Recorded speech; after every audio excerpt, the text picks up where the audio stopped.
আউযু বিল্লাহি মিনাশ শাইতানির রাজিম। বিসমিল্লাহির রহমানির রহিম। সকল প্রশংসা মহান আল্লাহ রাব্বুল আলামিনের জন্য, যিনি আমাকে সৃষ্টির শ্রেষ্ঠ সেরা জীব, আশরাফুল মাখলুকাত হিসেবে সৃষ্টি করেছেন। সকল প্রশংসা সেই মহান আল্লাহ রাব্বুল আলামিনের জন্য। আমি শুকরিয়া আদায় করছি মহান আল্লাহ রাব্বুল আলামিনের দরবারে লক্ষ কোটি।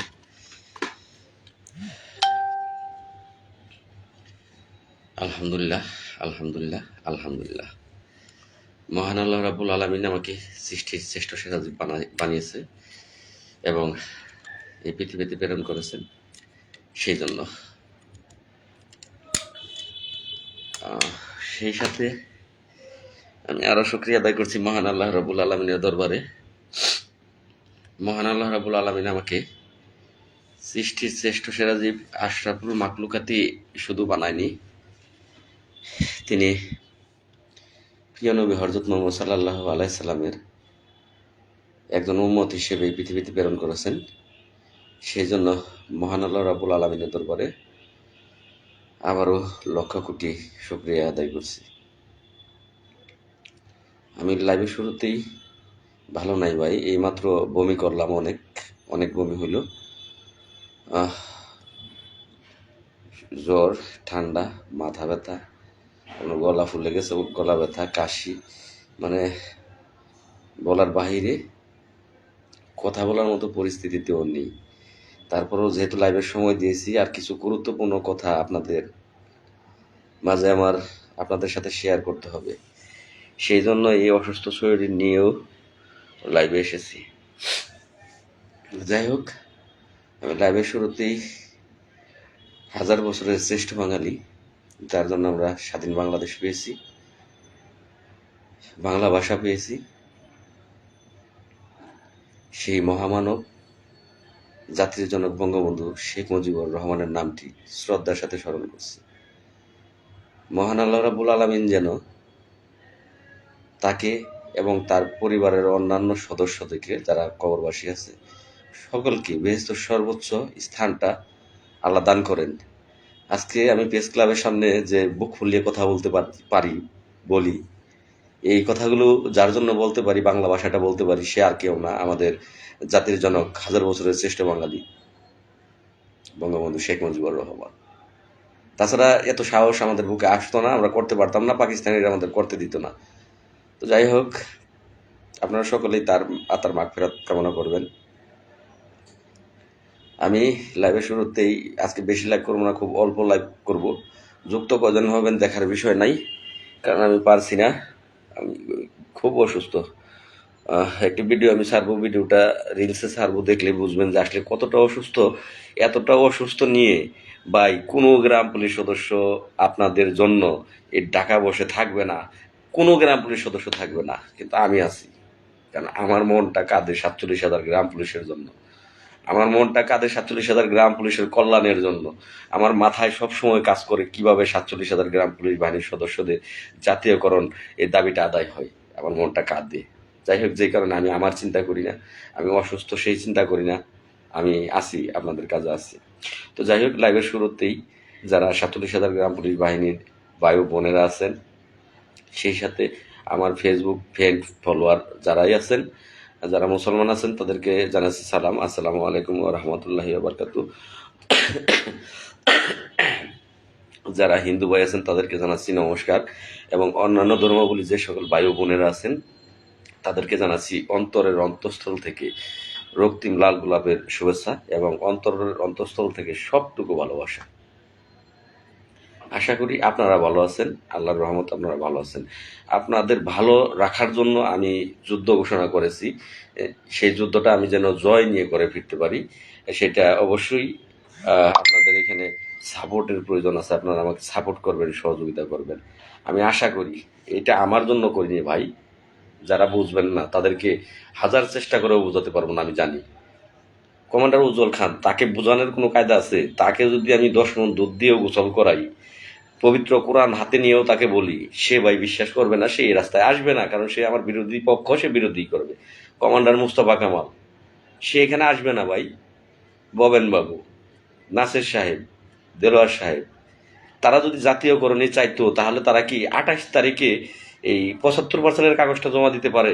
75%-এর দাবির এই কাগজটা 28 তারিখে জমা দিতে পারে, যেখানে আমরা সকলেই জানি যে মাননীয় প্রধানমন্ত্রী তিনি হয়তোবা আমাদের ভালো একটা কিছু করবে, জাতীয়করণ দেবে, এটা জানি।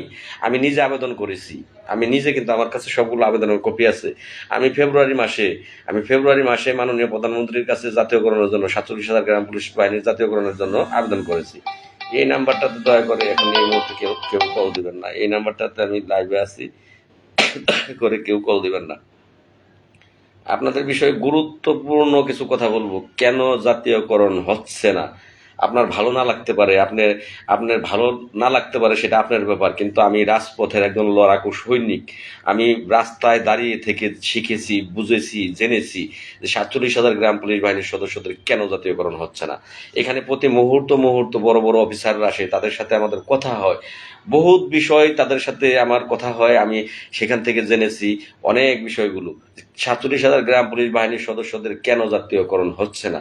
মাননীয় প্রধানমন্ত্রী দেশরত্ন জননেত্রী শেখ হাসিনা, তার বিন্দু পরিমাণ এখানে দোষ নাই, তার বিন্দু পরিমাণের দোষ নাই। আমি আপনাদের 100% চ্যালেঞ্জ করে বলতেছি, মাননীয় প্রধানমন্ত্রী জননেত্রী শেখ হাসিনা, তার বিন্দু পরিমাণ গ্রাম পুলিশ বাহিনীর জাতীয়করণ না হওয়ার পেছনে তার বিন্দু পরিমাণের দোষ নাই। ধৈর্য সহকারে যদি আপনারা কথাগুলো শুনেন, ধৈর্য সহকারে শুনতে হবে আপনাদের। এবং যদি আমার কথাগুলো বিশ্বাস না হয়, তাহলে ভাই আমার লাইফ থেকে চলে যাবেন।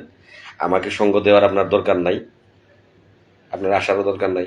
আর যদি মনে হয় যে যেই ব্যক্তিটা এতটা পরিশ্রম করতেছে, এতটা কষ্ট করতেছে, সে, আমরা বাড়ির বসে বসে তার কথা শুনতেছি, আর সে ঢাকায় সরজমিনে থেকে এই কাজগুলো সে করতেছে, সে বলতেছে এই কারণগুলো, সে বলতেছে, সে জেনে বুঝে শুনেই সে বলতেছে। যদি আপনার মন একবারও এই কথাটা বলে, অবশ্যই আপনি আমাকে ছেড়ে যেতে পারবেন না। আপনার জাতীয়করণের দাবিটা আদায় করার জন্য আপনি ঢাকা চলে আসবেন। ভাই প্রচন্ড গরম, আপনারা জানেন, কিন্তু আমি আর দেখেন ফ্যানটা কিন্তু বন্ধ করে রেখেছি। কারণ আমার গায়ে অনেক জ্বর ভাই, অনেক জ্বর আমার গায়ে। এই মাত্র আমি প্রচুর পরিমাণে বমি করে এসেছি এই লাইভে আসার 1 মিনিট আগে। যাক, সেটাও এই বমি 2-3 বার করেছি। দ্বিতীয় ধাপের বমিটা আমি ভিডিও করেছি, আপনারা দেখতে পারবেন যে একজন মানুষের শরীর কতটা অসুস্থ হলে এভাবে সে বমি করতে পারে। আর সেই ব্যক্তি এই তারপরও আপনাদের জন্য রাজপথে গিয়ে বসতে পারে, মানুষের কাছে ভিক্ষা চাইতে পারে। যে আজকে কিন্তু 3 দিন যাবত আমার এই হোটেলের ভাড়া বাকি ছিল, 3 দিন যাবত হোটেলের ভাড়া বাকি। আমাদের এখানে 3টা রুম নিয়ে আমরা আছি, 3 দিন যাবত হোটেল ভাড়া বাকি ছিল, এই হোটেল ভাড়া দেওয়া হয়নি, খাবারের টাকা পকেটে ছিল না। তো যাই হোক, আপনারা অনেকেই ইতিমধ্যে এগিয়ে এসেছেন। আসসালামু আলাইকুম। ওয়ালাইকুম আসসালাম। ভাই খুব একটা ভালো না, অসুস্থ ভাই।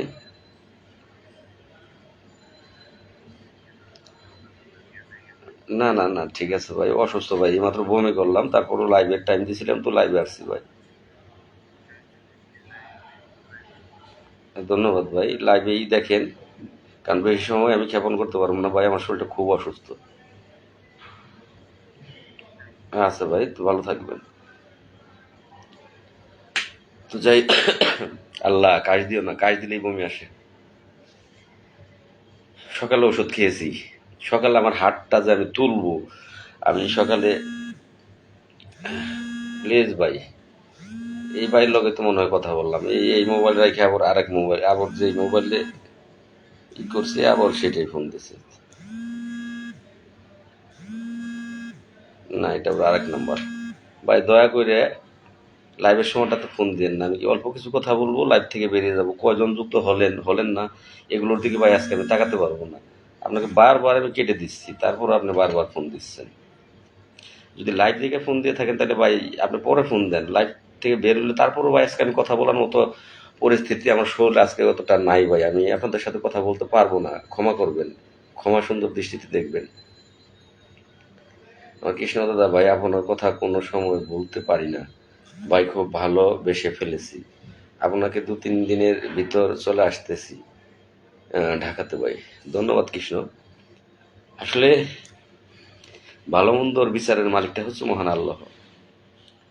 আমি জানি না আমি কতটা ভালো সেটা আমি জানি না, কিন্তু 47,000 গ্রাম পুলিশ বাহিনীর সদস্যদের জন্য ভাই আমার চেয়ে ভালো আমি কাউকে পাইনি। যদি পাই তাকে ফুলের মালা দিয়ে আমি আমার এখানে নিয়ে তাকে বসাবো, কারণ সে আমার সাথে যুদ্ধ করবে, আমি তার পাশে থাকবো। যদি আমার চেয়ে ভালো একজন ব্যক্তিকে পেতাম, তাকে আমি এখানে এনে ভাই বসাইতাম, বসিয়ে ফুলের মালা গলায় দিয়ে তাকে দিয়ে আমি যুদ্ধ করাতাম। আমি তার পাশে পাশে আমি একজন যোদ্ধা হিসেবে থাকতাম। নিজের গর্বটা নিজের করতে হয় না ভাই, আমি গর্ব করতেছি না। গর্ব একটা জিনিস, আর সত্যি কথা আর একটা জিনিস। ভাই দয়া করে এই মুহূর্তে আপনারা আমার এই নাম্বারটাতে ফোন দিয়েন না ভাই। দুইটা জিনিস, একটা গর্ব একটা জিনিস, আর আরে আমি বারবার আপনাদের ফোন কেটে সারতে পারতেছি না ভাই। প্লিজ যদি আপনারা লাইভ দেখে ফোন দিয়ে থাকেন, আপনারা আমার এয়ারটেল নাম্বারটা 01636 এই নাম্বারটাতে ফোন দিয়েন না, আর গ্রামীণ নাম্বারটা আপাতত ফোন দিয়েন না। এই হোটেলে গ্রামীণ নাম্বারের কথা বোঝা যায় না, আবার আমি শারীরিকভাবে যেহেতু অনেকটাই অসুস্থ ভাই। হ্যাঁ ভাই, 76 জন আছে।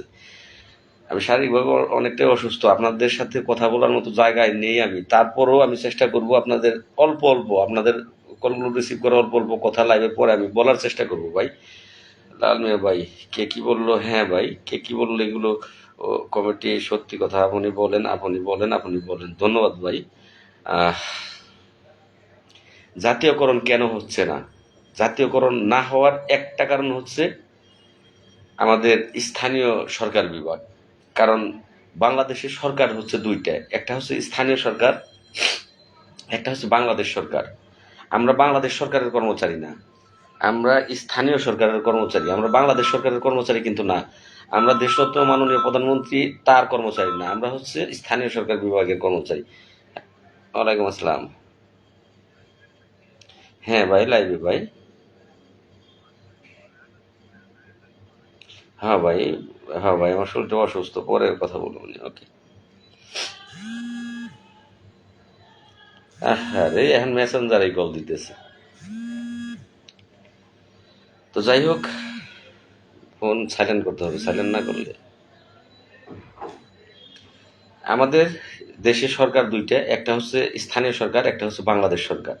আমরা মাননীয় প্রধানমন্ত্রীকে দোষারোপ করতেছি সেটা অন্য আঙ্গিকে, যে আমরা এই যে এই এত অবহেলিত ফেসবুক মিডিয়াতে এত কান্নাকাটি করি, আমাদের ভিডিও ফুটেজ অনেক টিভি চ্যানেলেই প্রকাশ হয়েছে, আমরা ঢাকাতে মানববন্ধন করেছি, এটা প্রধানমন্ত্রীর চোখে কি পড়ে না?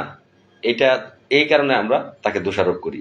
বাস্তবে তাকে বিন্দু পরিমাণ দোষ দেওয়ার জায়গা নাই। আমরা স্থানীয় সরকারের দপ্তরে কর্মরত, আমাদের বেতন নির্ধারণ করে থাকে স্থানীয় সরকার। যদি কোনো দোষ থাকে, ভুল থাকে, অপরাধ থাকে, অন্যায় থাকে, সেটা হচ্ছে স্থানীয় সরকারের। এক। দুই নম্বরে, স্থানীয় সরকারের দোষ নেই।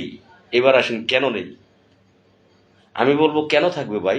স্থানীয় সরকার আপনাকে জাতীয়করণ যে দেবে, জাতীয়করণ দাবি তো আপনি যে কর্মচারী ইউনিয়ন খুলে রেখেছেন বাংলাদেশে, যারা মন্ত্রণালয়ে ঢুকে, যারা মন্ত্রীদেরকে বলে, যারা সচিবদেরকে মন্ত্রণালয়ে ঢুকে বলে যে আমরা সারা বাংলাদেশে আমাদের কমিটি আছে, সারা বাংলাদেশের কমিটির সভাপতি আমরা, সেক্রেটারি আমরা, সমস্ত গ্রাম পুলিশ আমাদের কমিটির আন্ডারে।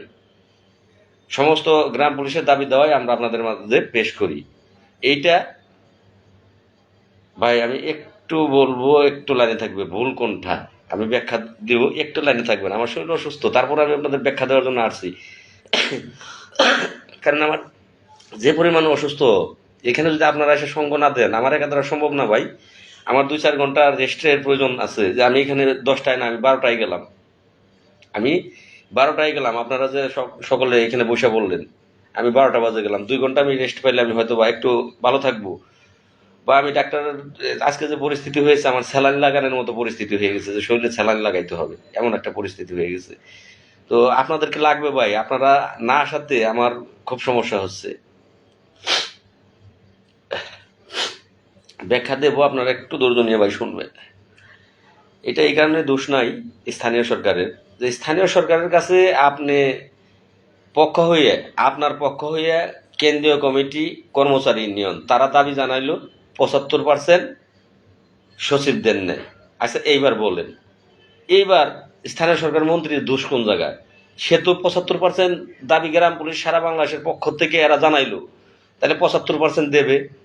যদি 75% না দেয়, দাবি আসলে সমস্তটা পাশ হয় না। কোনো আন্দোলন নেই, সমস্ত দাবিটা পাস হয় না, একটু কম দিলেও আপনার চাওয়ার থেকে দেবে। 6 দফা দাবি করলে 2 দফা দেয়, বাকিগুলো দেয় না। তো এরা যেহেতু আপনার এই 7 লাখ টাকা আর 6 লাখ টাকা, আমি ভালোভাবে খেয়ালও করিনি কি এরা চাইলো, 7 লাখ টাকা দফাদারদের আর 5 লাখ টাকা না 6 লাখ টাকা গ্রাম পুলিশদের, আর সচিবদের নেয় 75% চাইলো। তাহলে আপনি আমাদের স্থানীয় সরকার মন্ত্রণালয়ের দোষটা কোথায় দিবেন?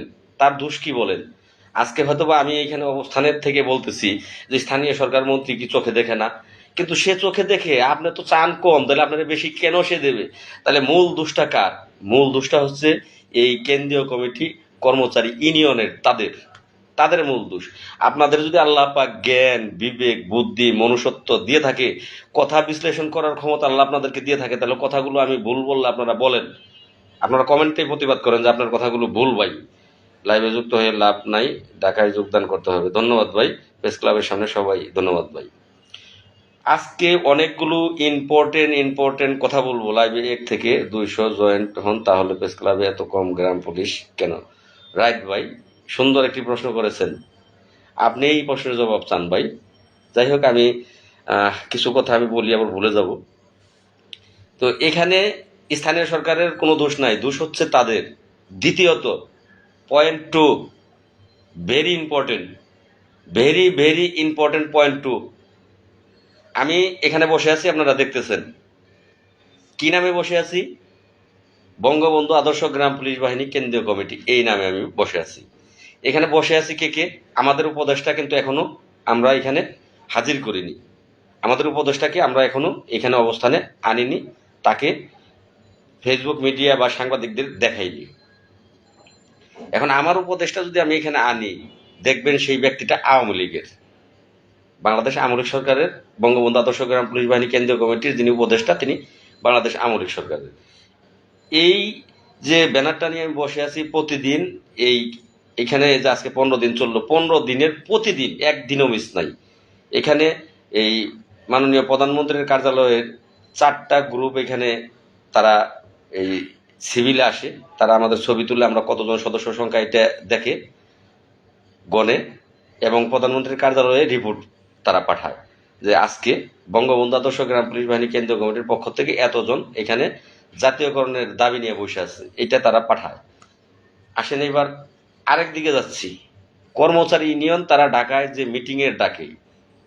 মিটিং ডাকে, সেটা মহাসমাবেশ বলেন, সমাবেশ বলেন, মানববন্ধন বলেন, যাই বলেন, সেখানে তারা তাদের কমিটির প্রধান উপদেষ্টা কাকে রাখে হচ্ছে আপনার মোকাদ্দেম সাহেব, যিনি বিএনপির থেকে নমিনেশন চেয়েছে, যিনি বিএনপি করে। এটা বাংলাদেশের যারা রাজনীতি করে তারা প্রত্যেকটা মানুষ জানে যে উনি বিএনপির লোক, উনি বিএনপির একজন এমপি, একজন উপজেলা চেয়ারম্যান, তার নমিনেশন উনি নিয়েছিলেন। এখনো ওনার এলাকায় ওনার ছবি আছে বিএনপির থেকে নমিনেশন চাওয়া। সে হলো 47,000 গ্রাম পুলিশ বাহিনী কর্মচারী ইউনিয়ন কেন্দ্রীয় কমিটির প্রধান উপদেষ্টা, প্রধান। তাহলে এবার বলেন, এই রিপোর্টটাও মাননীয় প্রধানমন্ত্রীর কার্যালয় সহ, স্থানীয় সরকার সহ সকল দপ্তরেই এই রিপোর্টগুলো আছে যে গ্রাম পুলিশ কর্মচারী ইউনিয়ন, গ্রাম পুলিশ যাদের নেতৃত্বে চলে, তারা হচ্ছে আমাদের, যিনি সভাপতির দায়িত্ব পালন করে কমান্ডার মুস্তফা কামাল। খতিয়ে দেখুন যারা কমান্ডার মুস্তফা কামাল এলাকায় আছেন, খতিয়ে দেখুন, গভীরে গিয়ে দেখুন, তিনি বিএনপি করে, তিনি সদ্য আওয়ামী লীগে ওই কর্মী হিসেবে কাজ করে, সদ্য তিনি বিএনপি করে। এবার আসেন মহাসচিব সাহেব, আর বিএনপি যে করে সেটা নমুনা তো বুঝেনি। বিএনপি যারা করে তারা যে কোনো সংগঠন পরিচালনা করলে তারা নাম দেবে চেয়ারম্যান, সেই সংগঠনের প্রধানের নাম দেবে chairman. Mostafa Kamal chairman, BNP করে দেখে তুমি চেয়ারম্যান হয়েছে। যদি উনি আওয়ামী লীগ করতো তাহলে উনি হয়তো এই গ্রাম পুলিশ কর্মচারী ইউনিয়ন কেন্দ্রীয় কমিটির সভাপতি, উনি কিন্তু সভাপতি না, চেয়ারম্যান। আর বোঝানোর বাকি নেই। এম এ নাসের সাহেব, তিনি হচ্ছেন জামাত ইসলামের আমিরের ছেলে, তার পিতা জামাত ইসলামের আমির ছিল। তিনি জামাতের তার এলাকাতে তিনি জামাতের বড় ধরনের রাজনীতিবিদ। 47,000 গ্রাম পুলিশের ভাগ্য পরিবর্তনের যারা নেতা, তারা হচ্ছে জামাত আর বিএনপির নেতা। এইবার আপনারা বলুন, এই রিপোর্টগুলো প্রধানমন্ত্রীর কার্যালয়ে আছে, কিভাবে আপনাদের ভাগ্য পরিবর্তন হবে এই আওয়ামী লীগের সরকার আমলে। আজকে একজন ব্যক্তি আমাকে এখানে বলছে ভিলেজ পুলিশ আইন, আজকে একজন শিক্ষিত ব্যক্তি এখানে দাঁড়িয়ে আমাকে বলতেছে লাল মিয়া সাহেব আপনি কি দফাদার না গ্রাম পুলিশ? বললাম আমি দফাদার। আর আজকে যে কোটি পড়েছি কোটির এখানে তোমার র্যাঙ্ক ব্যাচ নাই। জি আমি দফাদার। লেখাপড়া কত দূর করছেন? বললাম ইন্টারমিডিয়েট পর্যন্ত করছি। তাহলে আপনাকে বুঝালে আপনি বুঝবেন দ্য ভিলেজ পুলিশ আইন কত সালে হয়েছে। উনি গ্যাট গ্যাট বলে দিতেছে, বলল এই ভিলেজ পুলিশ আইনটা সংশোধন করেছেন জিয়াউর রহমান। জিয়াউর রহমান খালেদা জিয়ার স্বামী, সে। এই কারণে আপনাদের জাতীয়করণ হচ্ছে না। আমি অবাক হয়ে গেলাম ওনার কথা শুনে, ওনার কথাটা শুনে যে উনি কি বলতেছে। আর জাতীয়করণ হচ্ছে না, আপনাদের কর্মচারী ইউনিয়ন কেন্দ্রীয় কমিটি তারা জামাত এবং বিএনপির লোক, দুইটা মাথা তারাই জামাত এবং বিএনপির। আর আপনাদের ওই দুজনেরও মাথা যিনি, তাকে আপনি চিনেন কিনা জানি না, আপনি কি কর্মচারী ইউনিয়নের লোক? আমি বললাম না ভাই, আমি বঙ্গবন্ধু আদর্শ গ্রাম পুলিশ বাহিনী কেন্দ্রীয় কমিটির লোক। পরে বলল মুকাদ্দেমকে চিনেন আপনি? পরে বললাম হ্যাঁ আমি চিনি, যে উনি হচ্ছে বিএনপির নমিনেশন প্রার্থী একজন এই ব্যক্তি। তো আপনাদের কি করে এই আওয়ামী লীগ সরকারের কাছ থেকে আপনারা এটা আশা করতেছেন? হবে না তো আপনাদের। আমার মাথায় আসলে চক্কর দিল একটা, যে কথাগুলো তো উনি সত্য বলেছে, 100% সত্য বলেছে। যদি 47,000 গ্রাম পুলিশের জাতীয়করণ চাইতো এই কমিটিটা, আজকে তারা একত্র হয়েছে। আজকে তারা একত্র হয়েছে, স্বাগতম জানিয়েছিলাম যে তারা দুইটা কমিটি একত্র হয়েছে, গ্রাম পুলিশের জাতীয়করণ রাস্তাটা এবার সহজ হইল না ভাই। তারা একত্র হওয়াতে জাতীয়করণের রাস্তাটা আরো কঠিন হয়ে গেল। কেন কঠিন হইল? চোর আসিল দুইটে, এখন চোর হয়ে গেল চারটে। বাগে বাগে ছিল চোর দুইটে দুইটে, আলাদা আলাদা ছিল। দেখা গেছে যে আমি কর্মসূচি দিলে এই চোরের লোকে গনে দুইজন, ওই চোরের লোকে গনে দুইজন আমার এখানে চলে আসতো। যখন কর্মচারী ইউনিয়ন একত্র হয়ে গেছে তখন চার চোর একত্র হয়ে গেছে, চার চোরের বুদ্ধি একত্র হয়ে গেছে, চার চোরের ক্ষমতা বাইরে গেছে। ভাই ওরা এখন 47,000 গ্রাম পুলিশের জন্য ভাইরাস, ভাই ভাইরাস। এই যে করোনা ভাইরাস, এই করোনা ভাইরাসের চেয়েও ভয়াবহ হচ্ছে commander Mustafa Kamal, M A Naser, ববেন বাবু, দেলোয়ার সাহেব। কি নাটকটাই তারা করলো দেখেন। তারা 75% দাবিটা মন্ত্রণালয়ে 47,000 গ্রাম পুলিশের পক্ষ থেকে জমা দিল। আমি তো বলিনি তাকে জমা দিতে। আমার এইটা জমা দেওয়ার জন্য অধিকার তাকে কে দিয়েছে, কে বলেছে? এটা জমা দিয়ে তারা নাটক করার জন্য আমার এখানে আসলো। আমার বুকে থাপড় দিয়ে ভবেন বাবু বলে লাল মিয়া চালিয়ে দাও, চালিয়ে যাও। পিঠে থাপড় দিয়ে কমান্ডার মুস্তফা কামাল বলে লাল মিয়া চালিয়ে যাও। আর নাসের সাহেব, তাকে আপনারা কিন্তু দেখেননি, সে কিন্তু এখানে ছিল, সে এখানে ছিল, সে আমাদের সাথে কোনো কথা বলেনি। এরা কথা বলছে, নাসের সেখান থেকে সাইড হয়ে একটু দূরে দাঁড়িয়ে রয়েছে, নাসের কথা বলেনি। আসলে জামাতের লোক, জামাত ইসলামের লোক, তাদের চরিত্রটা, তাদের ক্যারেক্টারটা এইরকমই ভাই। ও কোনো গ্রাম পুলিশ না ভাই, ওগুলো জামাত, ও গ্রাম পুলিশ না। গ্রাম পুলিশের নেতা হইলে 47,000 গ্রাম পুলিশের কথা চিন্তা করতো। এই মুহূর্তে 5 বছর যাবৎ বেতন বাড়ে না, 6 বছরে চলতেছি ভাই। উজ্জ্বল খানের ব্যাপারে বলবো, একটু ধৈর্য ধরেন। 5 বছর যাবৎ বেতন বাড়ে না। 2018-19 অর্থ বছরে বেতন বেড়েছে, 6 বছরে পড়েছি। অর্থমন্ত্রী মহোদয় বলেছিলেন জাতীয় সংসদে গ্রাম পুলিশের বেতন, তার একটা নিয়ম আছে, এটা 5 বছর পর পর অটো সার্কেলে বাড়ে। 5 বছর চলতেছে আমাদের। এই শুয়ারের বাচ্চারা, তোর তোর ই করতে হবে কেন? তোর কেন এখানে আবেদন করতে হবে? 5 বছরের যে 6 বছরে পড়েছি, অটোই আমার বেতনটা বাড়বে। তোর আবেদন করার কি আছে? তুই কেন আবেদন করলি? আমারটা কেন তুই আবেদন করলি? তোরটা আবেদন কর। তোর কর্মচারী ইউনিয়নের যে লোকগুলো আছে তাদেরটা আবেদন কর। আগে জরিপ কর যে তোর সাথে কারা কারা আছে। যদি তোর সাথে 40,000 গ্রাম পুলিশ থাকে তাহলে 40,000 লিখে তুই আবেদন কর যে 40,000 গ্রাম পুলিশের দাবি, বাকিগুলোর দাবি না। জাতীয়করণের দাবি নিয়ে আমি বলছি, এটা সকলের দাবি। এটা তোর তোর মতো, তোদের মতো কয়েকটা কালভিটের হয়তো বা দাবি না, বাকি সকল গ্রাম পুলিশের একটাই দাবি জাতীয়করণ। সেটা নিয়ে আমি এখানে বসছি। আমার দাবিতে কোনো কমতি নেই, তোদের দাবিতে কমতি আছে। কি করে বলেন জাতীয়করণ হবে, কি করে বলেন?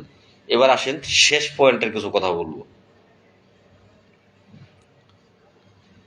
হ্যাঁ ভাই, এই যে যে বুঝছেন সে সুন্দর করে আমার চেয়েও গুছিয়ে বলছেন যে বাংলাদেশ গ্রাম পুলিশের গঠনতন্ত্র হচ্ছে বিএনপির মতো। এবার উজ্জ্বল খানের কিছু কথা বলবো, তারপর ফাইনালে চলে যাবো, লাইভ থেকে বেরিয়ে যাবো। একটু থাকেন, আমি একটু ফ্যানটা ছাড়ি, এবার আমি অনেকটাই ঘামিয়ে দিছি।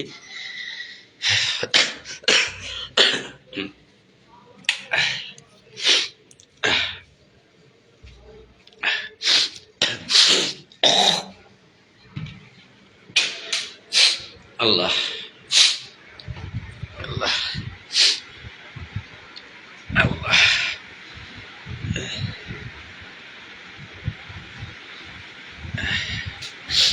এইবার আসেন উজ্জ্বল খান সাহেব। এগুলো ভাই তদন্ত হয়, এগুলো তদন্ত হয়।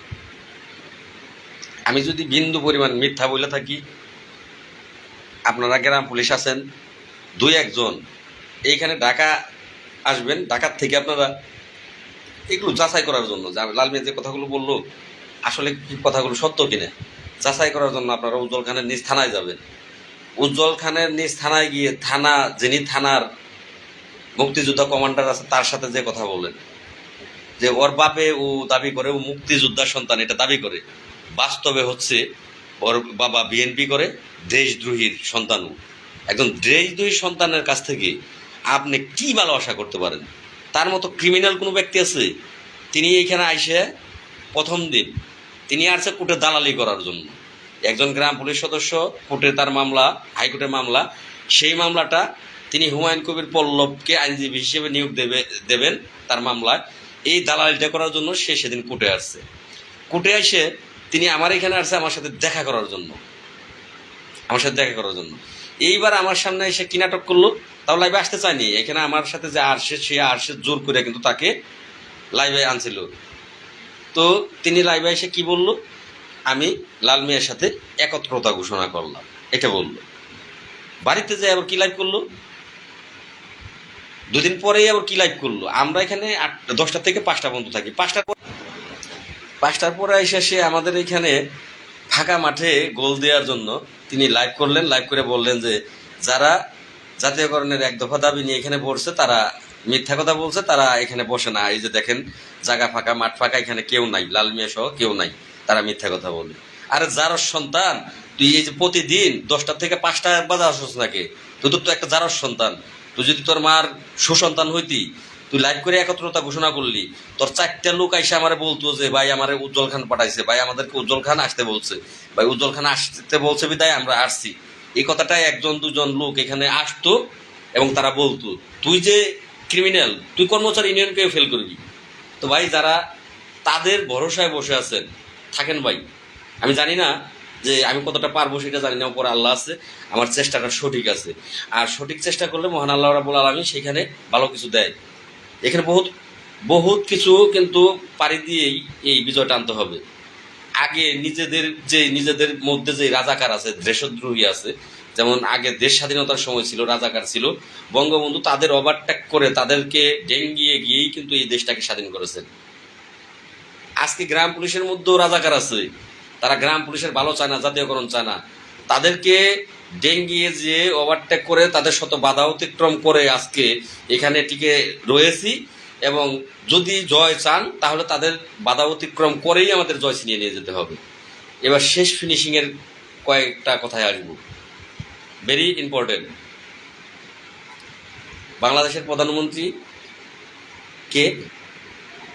জাতির পিতা, 1000 বছরের শ্রেষ্ঠ বাঙালি, বঙ্গবন্ধু শেখ মুজিবুর রহমানের সুযোগ্য কন্যা, দেশরত্ন জননেত্রী শেখ হাসিনা। তিনি হচ্ছে বাংলাদেশের মাননীয় প্রধানমন্ত্রী। তিনি এমন কোনো জায়গার উন্নয়ন বাকি রাখেনি আপনারা বলতে পারবেন না, প্রত্যেকটা জায়গার উন্নয়ন করেছে। যারা তার বিরোধিতা করে তারা বিরোধী পক্ষ, এটা আপনাকে বুঝতে হবে, তারা বিরোধী পক্ষ। তিনি উন্নয়নের জোয়ার এই দেশে বহে দিয়েছে, কিন্তু গ্রাম পুলিশের কোনো কিছু করেনি। কারণ এই গ্রাম পুলিশের দপ্তরটা স্থানীয় সরকারের আন্ডারে।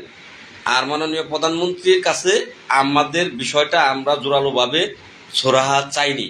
কেউ বলতে পারবে না যে মাননীয় প্রধানমন্ত্রীর কাছে বিষয়টা নিয়ে জোরালোভাবে চেষ্টা করেছি দেখা করার জন্য, বা তার হস্তক্ষেপ জোরালোভাবে দাবি নিয়ে চেষ্টা করেছি।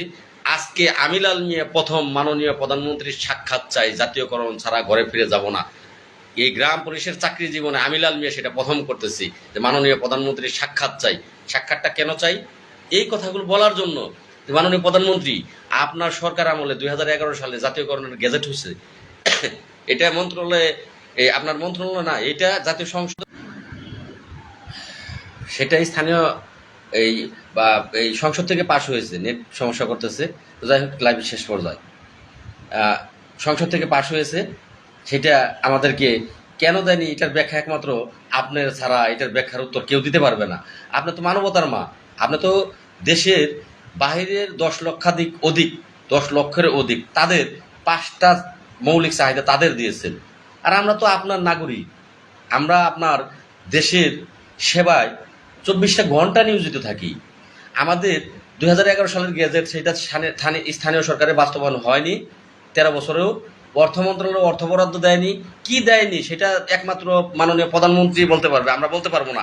কেন হইল না সেটা মাননীয় প্রধানমন্ত্রী ছাড়া অন্য কেউ পারবে না। যেই কারণে আজকে এখানে মাননীয় প্রধানমন্ত্রীর সাক্ষাৎ ছাড়া বাড়ি ফিরে যাব না, হয় জাতীয়করণ না হয় মৃত্যুবরণ। এই যে স্লোগানে এখানে বসে আছি, ইনশাল্লাহ আমি মাননীয় প্রধানমন্ত্রীর সাক্ষাৎ আপনাদের সাথে লাগবে। আমার একা দ্বারা সম্ভব না, এই 2, 4, 5 জন গ্রাম পুলিশ দ্বারা সম্ভব না। আপনারা যদি এই দলবল সকলেই ঢাকাতে চলে আসেন, অবশ্যই অবশ্যই মাননীয় প্রধানমন্ত্রী আপনাদের কথা শুনবে, আপনাদের বিষয় জানবে। এবং কেন 2011 সালের গ্যাজেট বাস্তবায়ন হইল না, কেন জাতির জনক বঙ্গবন্ধু শেখ মুজিবুর রহমানের প্রজ্ঞাপনপত্র বাস্তবায়ন হলো না, কেন হাইকোর্টের রায় আবার আপিল করা হইল, সমস্ত বিষয় এগুলো মাননীয় প্রধানমন্ত্রী ইচ্ছা করলেই জানতে পারবে, দেখতে পারবে। তৎক্ষণাৎ উনি একটা ফোনে দেখতে পারবে, একটা ফোনে জানতে পারবে যে কেন এটা আপিল করা হইলো। উনি একটা ফোনে দেখতে পারবে, জানতে পারবে একটা ফোনে যে কেন 2011 সালে গ্রাম পুলিশের গ্যাজেট হইলো, বেতন হইলো না, কে এটা দিল না, কোন কারণে দিল না, ব্যাখ্যাটা উনি করতে পারবে, উনি জানতে পারবে। আর সেই জাতীয়করণের দাবি নিয়ে মাননীয় প্রধানমন্ত্রীর সাক্ষাতের জন্য আজকে আমি 15তম দিন এখানে যে কষ্টটা করে যাচ্ছি। এখানে তো কমিটি বলতে কোনো শব্দই নাই, এখানে 47,000 গ্রাম পুলিশের একটা প্রাণের দাবি জাতীয়করণ। এখানে বিরোধিতা কিসের? এখানে তো বিরোধিতা নাই। এখানে কমান্ডার মুস্তফা কামাল বলেন, উজ্জ্বল খান বলেন, সকলেই যদি তোমার কি বলে এই টেকনিক্যালি কোনো সমস্যা থাকে যে আমরা আমাদের কমিটির সমস্যা, কিসের কমিটির সমস্যা আমি তো মনে করি না। এখানে আসলে কি এদেরকে কি জামাত ইসলামের কোনো গ্রুপ থেকে টাকা দেয়, অর্থ দেয়? বিএনপির কোনো গ্রুপ থেকে অর্থ দেয় যে তারা এখানে এসে বসলে তাদেরকে অর্থ আর দেবে না?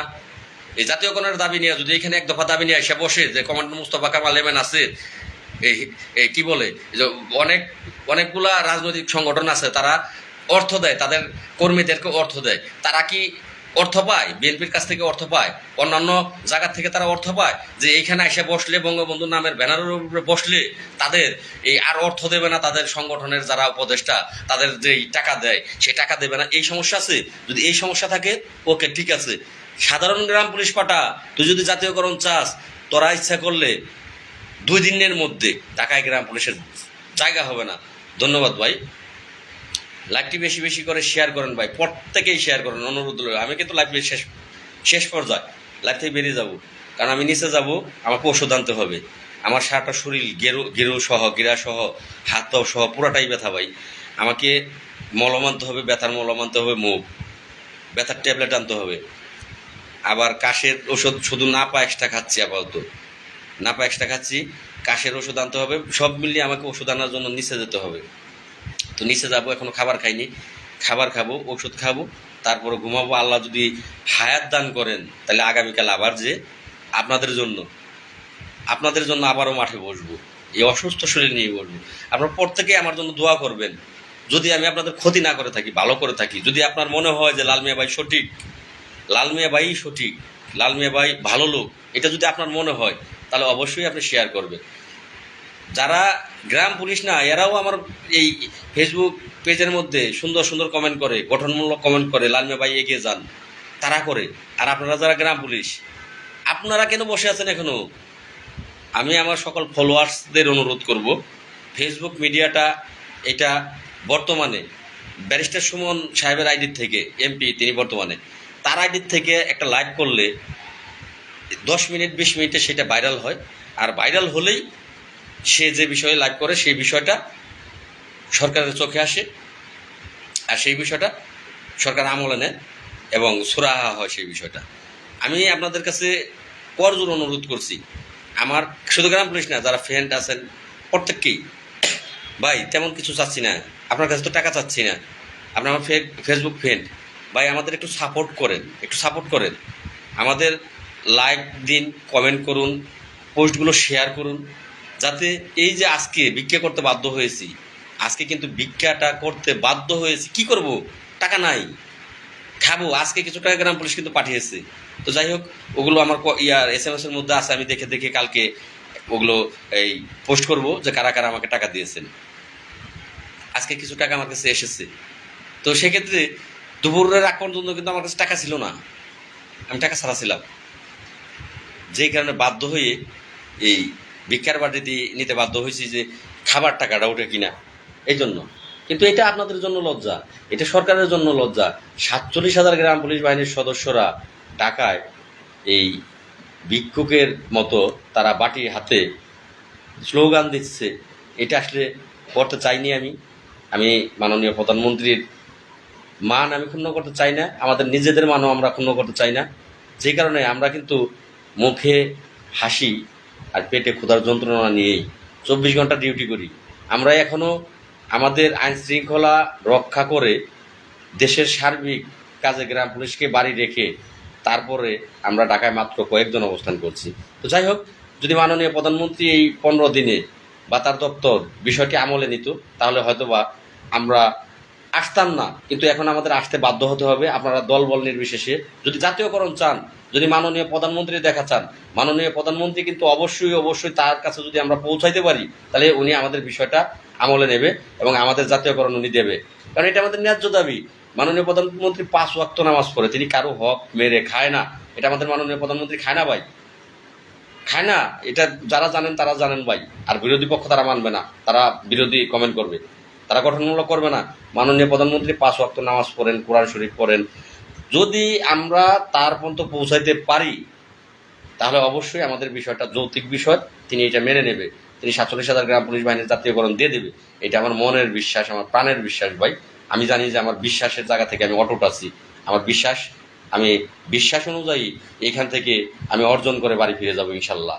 আপনারা যদি আমাকে সঙ্গ দেন, সাপোর্ট করেন, আমার হাতকে শক্তিশালী করেন, তাহলে মাননীয় প্রধানমন্ত্রীর সাক্ষাৎ পেতে খুব একটা সময় ভাই লাগবে না, খুব একটা সময় লাগবে না ভাই। আপনারা দলে দলে ঢাকা চলে আসবেন। কর্মচারী ইউনিয়নকে উপযুক্ত জবাব দেন। আপনারা প্রত্যেকেই কর্মচারী ইউনিয়নকে উপযুক্ত জবাব দেন যে 47,000 গ্রাম পুলিশ তাদের পক্ষ থেকে আপনারা কেন এই 75% দাবিটা এখানে জানাইলেন। আমি তো অনুমতি দেয় নাই, আপনিও প্রশ্ন করেন, আমিও অনুমতি দেই নাই, আপনিও আরেকজন প্রশ্ন করেন, আমিও অনুমতি দেয় নাই। দেখেন 20,000 লোক অটো চলে আসবেন, অনুমতি দেন নাই। তাহলে তারা 20,000 লোক হয়ে কেন 47,000 লোকের জন্য এটা চাইলো? এই প্রশ্নটা কি আপনার মনে আসে না?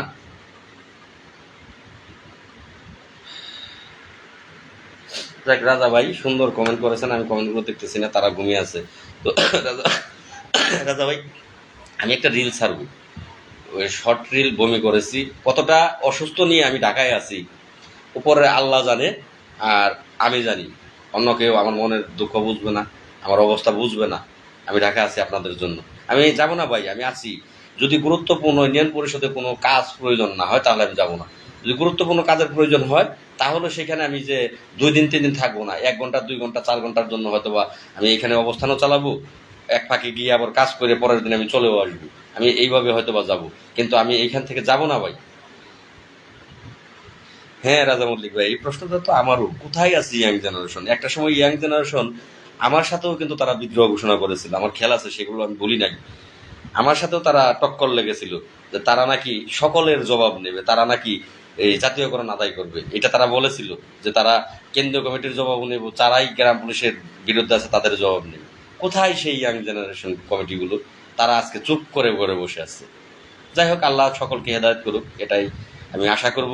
আবার অনেক ইয়াং জেনারেশন আমাকে সহযোগিতা করতেছে, সব ইয়াং জেনারেশনের দোষ না, অনেকেই সহযোগিতা করতেছে, অনেকেই এখানে চলেও আসছে।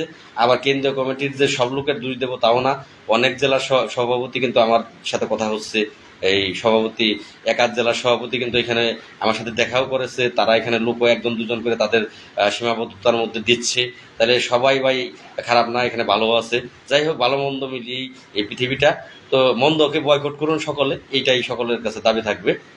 আপনারা সকলে ভালো থাকবেন। কালকে কোর্টে যাবেন? না ভাই, কালকে কোর্টে যাব, রাইট, কালকে কোর্টে যাব, আমার একটা জবাব নেয়ার আছে, সেই জবাবটা নেওয়ার জন্য আমি কোর্টে যাব। অসংখ্য ধন্যবাদ ভাই, আমাকে মনে করে দিয়েছেন। কিছু চোর ধরতে যাব কোর্টে, আমার কোর্টের গুরুত্বপূর্ণ ডকুমেন্ট চুরি করেছেন, সেই চোরগুলোকে কালকে ধরতে যাব। যে লাল মিয়া মামলা করলো লাল মিয়া অ্যান্ড আদার্স বিয়ার্স বাংলাদেশ। আর সেই ডকুমেন্টসগুলো সে হাতে নিয়ে বলে যে সে সব কিছু। যাই হোক ভাই, বিদায় নেই, আপনারা অনুমতি দেন।